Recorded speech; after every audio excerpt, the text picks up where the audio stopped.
हमारे विभिन्न ज्ञानवर्धक कार्यक्रम देखने के लिए आप हमें अभी सब्सक्राइब करें, बेल आइकन को प्रेस करें ताकि आप देख सकें हमारा कार्यक्रम सबसे पहले। और अधिक जानकारी के लिए फेसबुक पेज को लाइक करना न भूलें। जय माँ इंद्राक्षी। इंद्राक्षी धाम में दर्शकों आप सभी का हम हार्दिक स्वागत करते हैं। आज के दिन जिन जातकों का जन्मदिवस है, मैरिज एनिवर्सरी है, उन सभी को हमारी तरफ से बहुत बहुत शुभकामनाएं। आइए आज का पंचांग देखते हैं। 23 अगस्त सन 2020 दिन रविवार, भाद्रपद शुक्ल पक्ष संवत 2077, तिथि पंचमी, नक्षत्र चित्रा, राहु काल 4:30 से 6, दिशा सूल पश्चिम दिशा।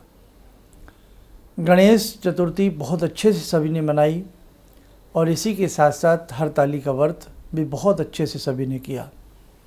आप जो ये छोटे छोटे कार्य कर रहे हैं, इससे आपके जीवन में बहुत समृद्धि एक दिन अवश्य आएगी। आप विश्वास रखें, किसी भी तरह से मन को परेशान ना करें, मन में कोई पीड़ा ना आने दें। कई बार मन में ऐसे भाव जगते हैं कि हम जो ये कार्य कुछ ना कुछ करते रहते हैं, क्या इसका फल मिलेगा या नहीं। देखो, भगवान श्री कृष्ण ने कहा है कि कर्म का फल ज़रूर मिलता है। हम जैसा कर्म करते हैं, हमें उस कर्म के अनुसार वैसे ही फल की प्राप्ति होती है। शुभ कर्म करेंगे, शुभ फल की प्राप्ति होगी। अशुभ कर्म करेंगे, अशुभ फल की प्राप्ति होगी। प्राप्ति ज़रूर होगी, उसमें थोड़ी देर हो सकती है, चिंता ना करें। आज हम बात करना चाहते हैं कि जीवन में कई बार बार नुकसान होता है। चाहे आपके धन का नुकसान हो, शरीर का नुकसान हो, घर में किसी सामान का नुकसान हो, आपके व्यापार में बार बार घाटा लगे, तो कई बार नुकसान इतना बढ़ जाता है कि व्यक्ति बहुत ज़्यादा कुंठित हो जाता है। आपके हाथ की रेखाएं, जी हाँ, इंसान के हाथ की रेखाएं भी इस बात को 100% बता सकती हैं कि आपकी हथेली में या आपके आने वाले समय में आपका वक्त कैसा रहेगा, आपको नुकसान कैसा रहेगा, आपका फ़ायदा कैसा रहेगा। इंसान की हथेली में एक रेखा होती है जिसको हम कहते हैं भाग्य रेखा। नीचे से निकलती है, ऊपर तक जाती है, इसको कहते हैं भाग्य रेखा। इसी के बराबर में एक रेखा बहुत लोगों के होती है और बहुत लोगों के नहीं भी होती है। एक रेखा जो आपके यहाँ से निकल करके बुध पर्वत की तरफ जाती है। सबसे छोटी उंगली लिटिल फिंगर, इसके नीचे होता है बुध पर्वत। ये होती है व्यापार रेखा। और यही व्यापार रेखा जैसी ही कई बार व्यक्ति की हथेली में होती है स्वास्थ्य रेखा। और वैसे अनुभव के आधार पर अगर इंसान की हथेली में स्वास्थ्य रेखा ना ही हो तो अच्छा माना जाता है। ये अनुभव है, ये एक्सपीरियंस के आधार पर इस बात को अनेकों जो विद्वान हैं, हाथ देखने वाले लोग हैं, वो इस बात को कहते मिलेंगे। स्वास्थ्य रेखा का ही भ्रमित रूप कई बार लोग इसको समझ लेते हैं व्यापार रेखा, और कई बार व्यापार रेखा को ही लोग समझ लेते हैं स्वास्थ्य रेखा। तो खैर, अगर आपकी हथेली में व्यापार रेखा सुदृढ़ रूप से नहीं है, आपके हथेली में जो बुध हैं, बुध व्यापार के भी कारक हैं, बुध जो हैं गले और वाणी के भी कारक हैं। आपकी भाषा का प्रभाव ये बुध से भी देखा जाता है। आपके भाषा बोलने का तरीका आपके चंद्रमा से पता लगता है। आप बहुत लोग बड़ा अजीब सा वक्तव्य रखते हैं, उनकी भाषा उस प्रकार की नहीं होती। निश्चित चंद्रमा अच्छे नहीं है, निश्चित बुध अच्छे नहीं है। ये इन सब बहुत सारी चीज़ें होती हैं। ज्योतिष में अनेकों पैमाने होते हैं जिससे व्यक्ति को नाप लिया जाता है। आपकी हथेली में यदि व्यापार रेखा सुदृढ़ नहीं है, आपकी हथेली में फेट लाइन सुदृढ़ नहीं है, हथेली में भाग्य रेखा कई स्थानों पर विखंडित हो, कई स्थानों पर टूटती हो, या शुक्र पर्वत पर अनेकों प्रकार की जालियाँ और मंगल पर्वत पर अनेकों प्रकार के जालियाँ, दाग धब्बे या कुंदुक का चिन्ह हो, तो व्यापार में या जीवन में नाना भांति के घाटों का सौदा आपको करना पड़ेगा। नाना भांति से आपको नुकसान सहना पड़ेगा, कभी ये नुकसान, कभी वो नुकसान। और कई बार तो इतना नुकसान होता है कि व्यक्ति कर्जे की दलदल में धंस जाता है।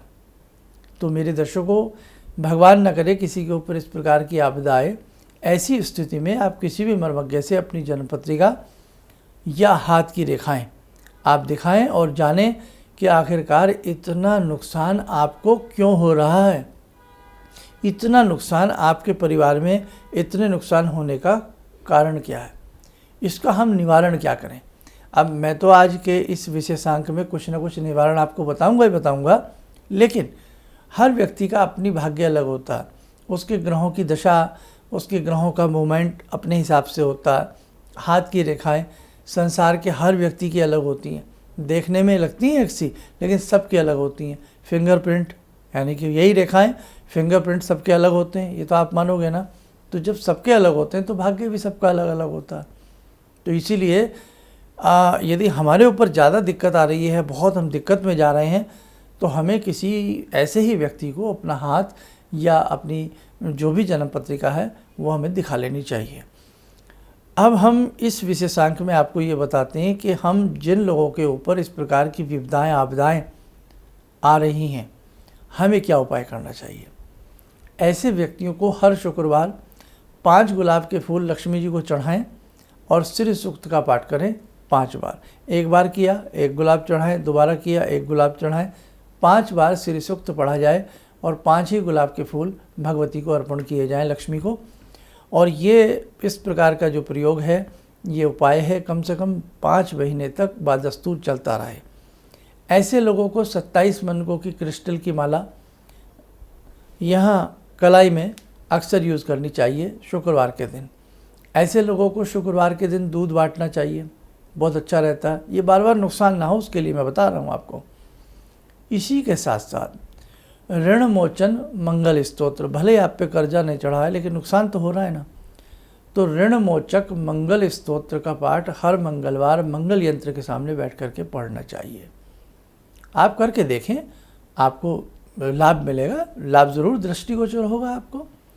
और यदि लगे कि व्यापार के साथ साथ हमारे परिवार में कलह कलेश भी बहुत है, नुकसान बहुत है, कलह कलेश बहुत है, तो मैं ऐसी स्थिति में आपको यही राय दूंगा कि आप अच्छे से त्रिपिंडी श्राद्ध एक बार ज़रूर कराइए, इससे लाभ मिलेगा। या 5 अमावस्या लगातार अपने घर में गायत्री महायज्ञ कराइए, आपको लाभ मिलेगा। देखो, संसार में अगर कोई सवाल है तो उसका जवाब भी है, कोई समस्या है तो उसका समाधान भी है, ऐसा नहीं है। बस आपका मर्ज पकड़ में आ जाए कि भाई आपको क्यों ऐसी तकलीफ़ आ रही है, क्या रीज़न है, कौन सा ग्रह बलवान नहीं है, क्या है क्या नहीं है। इसीलिए हम बार बार कहते हैं कि ऐसी स्थिति में आप अपने बच्चों की जन्म पत्रिकाएं वैदिक तरीके से ज़रूर बनवा लें, ताकि आने वाले समय के लिए उनके उपाय अच्छे से आप लोग कर सकें। बहुत छोटा बच्चा है, आप कम से कम जब तक वो अपनी पढ़ाई पढ़ेगा उसके लिए वो मंत्र होते हैं, दान होते हैं। और जब बच्चा जॉब में जाता है तो किसी अच्छे मर्मज्ञ को कुंडली दिखाएं और फिर उस हिसाब से आप उपाय करें। तो वैदिक जन्म पत्रिका बहुत ज़रूरी घर परिवार के लिए होती है। आइए दर्शकों, समय हो चला है आज की ध्यानमाला का। आज की ध्यानमाला में हम जुड़ते हैं बाबा हनुमान जी से। ॐ अतुलितबलधामं हेमशैलावदेयं धनुजवनकृशानु ज्ञानिनामग्रगण्यं सकलगुणनिधानं वानराणामधीशं रघुपतिप्रियभक्तं वातजातं नमामि। मनोजवं मारुततुल्यवेगं जितेन्द्रियं बुद्धिमतां वरिष्ठं वातात्मजं वानरयूथमुख्यं श्रीरामदूतं शरणं प्रपद्ये। श्रीरामदूतं शरणं प्रपद्ये। रामाय रामभद्राय रामचन्द्राय वेदसे श्रीरघुनाथनाथाय सीताया पतये नमः। श्री हनुमंताय नमः। कवच बना लें, ध्यान करें, हनुमान जी का आशीर्वाद हमारे ऊपर बरस रहा है।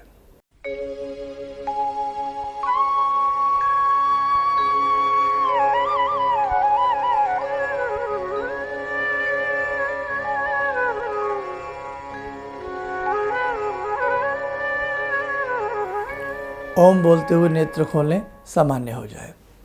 दर्शकों, जो मैंने आज उपाय बताए हैं, इन उपायों में से ज़रूर करें और इसी के साथ साथ घर में जिस उद्योग स्थल पर आपने व्यापार शुरू किया है या जिस घर में आप रहते हैं वहाँ का वास्तु कैसा है, जिस भवन में या जिस उद्योग स्थल में त्रिकोणात्मक स्थिति तो नहीं, चतुर्भुज कटा हुआ तो नहीं, कोई एक कोना बढ़ा हुआ या कटा हुआ तो नहीं, एल शेप की आकृति तो नहीं।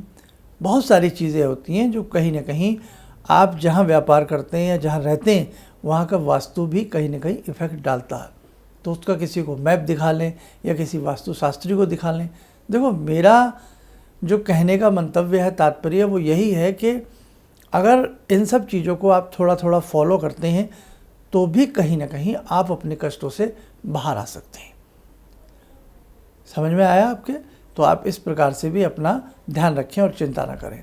रुद्राक्ष रूपी प्रसाद हमारे पास अब किसी का नहीं बचा है, हम सबको भेज चुके हैं। बस एक अफसोस ज़रूर है कि लॉकडाउन से पहले जो हज़ारों लोगों का प्रसाद गया है उसमें से शायद कुछ को मिला है और कुछ को नहीं मिला है, क्योंकि फ़ोन आ जाते हैं कई बार या कमेंट्स में हमें दिख जाता है कि भाई आपका प्रसाद नहीं पहुंचा। तो देखो, उसमें हम मजबूर हैं क्योंकि हमने सबके लिफाफे डाले हैं, अब हम कुछ नहीं कह सकते। हाँ, आउट ऑफ इंडिया के कुछ लोग रह गए थे। क्यों? क्योंकि डाक सेवाएं बंद थी। आउट ऑफ इंडिया के जो 2, 4, 5 देशों के लोग हैं, जहाँ जहाँ हमें भेजना है वो हमारी नोटिस में है। उसको अब हम जहाँ जहाँ डाक सुविधाएं विदेशों की शुरू हो चुकी हैं वो हम भेजना शुरू कर देंगे। लेकिन इंडिया में सभी का प्रसाद हम लोग भेज चुके हैं। लाल धागे में से आप पहन सकते हैं या पूजा स्थल में आप इसे रख सकते हैं, आपके लिए बहुत अच्छा रहेगा। हमारे नए दर्शक भी बहुत उत्सुक हैं कि शर्मा जी हमें प्रसाद कैसे मिले, हमें मिल जाए। तो देखो, अगला कोई हम जो पड़ाव कराएंगे उसमें आप लोग अलर्ट रहें। अगले पड़ाव में हम कुछ ना कुछ ऐसा रखेंगे और एक बहुत सुंदर कार्य, बहुत अच्छा कार्य हम अब आपसे कराएंगे, बहुत शीघ्र कराएंगे। अभी आप अपनी मनोभूमि, पृष्ठभूमि को तैयार रखें और ऐसे ही प्रेम से आप हमारे संग जुड़े रहें। कुछ ना कुछ हम आपको सदैव बताते रहेंगे। इन्हीं शब्दों के साथ हम अपनी वाणी को विराम देते हैं। जय माँ इंद्राक्षी।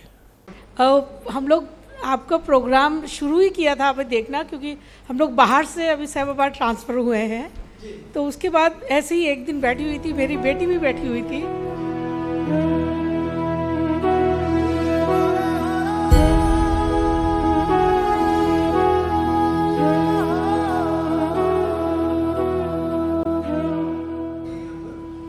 उस टाइम उसके बाद जॉब नहीं थी। थोड़ा टाइम उसने जॉब छोड़ी। मैंने एकदम से बोला उसको कि तुम ये लगाओ फ़ोन, और पहली बार ही में ही उसका आपके साथ फ़ोन लग गया। पहली बार ही उसका फ़ोन लगा और आपने कहा कि उसको बहुत अच्छी नौकरी मिलेगी, और थोड़े दिन बाद ही उसको बहुत अच्छी नौकरी मिल गई और वो बहुत अच्छी नौकरी कर रही है। धन्यवाद बहुत इसके लिए। किसी भी समस्या के समाधान के लिए मिले प्रसिद्ध हस्तरेखा एवं वास्तु विशेषज्ञ प्रोफेसर धर्मेंद्र शर्मा जी से। नोट: शिविर में भाग लेने हेतु एवं व्यक्तिगत रूप से मिलने के लिए कॉल करने का समय सुबह 10 बजे से शाम 6 बजे तक। हमारे विभिन्न ज्ञानवर्धक कार्यक्रम देखने के लिए आप हमें अभी सब्सक्राइब करें, बेल आइकन को प्रेस करें ताकि आप देख सकें हमारा कार्यक्रम सबसे पहले। और अधिक जानकारी के लिए फेसबुक पेज को लाइक करना न भूलें।